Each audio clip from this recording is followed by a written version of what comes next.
ايضا فيه زبير بايا، فيه سليمي، فيه كريستيان كارمبو، فيه روبرت بيريز، فيه التوبيلي، فيه ايضا لاعب سوني اندرسون البرازيلي والمدرب بورا، والحمد لله في مجدي عبد الغاني وابو زيد المصري.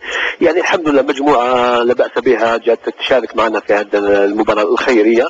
وما ننساش ايضا اصدقائنا اللاعبين المحليين من الجيل الثمانينات والجيل التسعينات، وايضا المدربين الذي تعاملنا معهم ونحن صغار وكونونا يكونوا معنا ان شاء الله في هذه المبادره.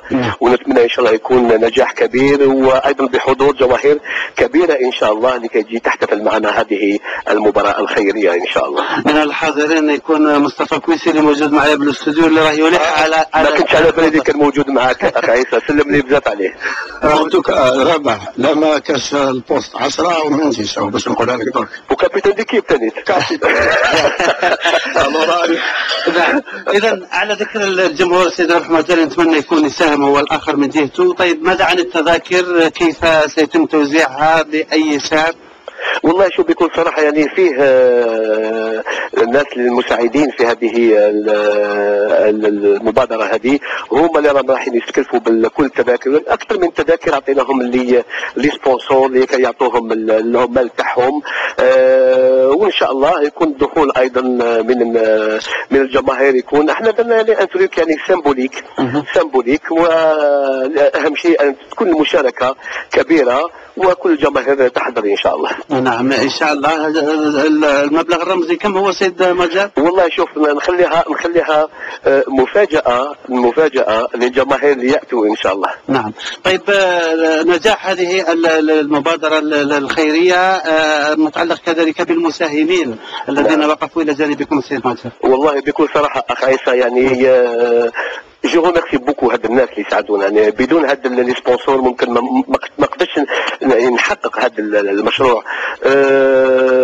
نشكر ونذكر السلطات اللي عاونونا كثير ونشكرهم كثير. اير الجيري، الخطوط الجويه الجزائريه، لا سيمونتري مفتاح، لانات، وزاره الشباب والرياضه، وزاره الخارجيه، ايضا موبيليس، ايضا لا دي جي اس ان ايضا يعطيهم الصحه عاونونا بزاف ثانيت. اللوكو تاع سان جويي ايضا على راسها السيد بن مهوب اللي ساعدنا كثير لحد الان. ان شاء الله ما نسيتش كثير في كثير على كل حال المساهمين ونشكرهم كثير. ونشكر ايضا السلطات اللي سهلتنا هذه المبادره ويعطيهم الصحه. وان شاء الله كلنا يد في اليد لكي ننجح في هذه المبادره. نعم. اذا الموعد يوم الاثنين السيد رحمة. يوم الاثنين ان شاء الله يوم 23 في ملعب 5 جويلية على الساعه 25، وقبل ستكون مفاجأة نخليها لكم إن شاء الله يوم المباراة للجماهير. معليش قولها لنا. ما نقولها لك أخي، نقولها لك يوم المباراة. إن شاء الله. معليش المهم أنك راح تعاود لنا الطالونات التاريخية.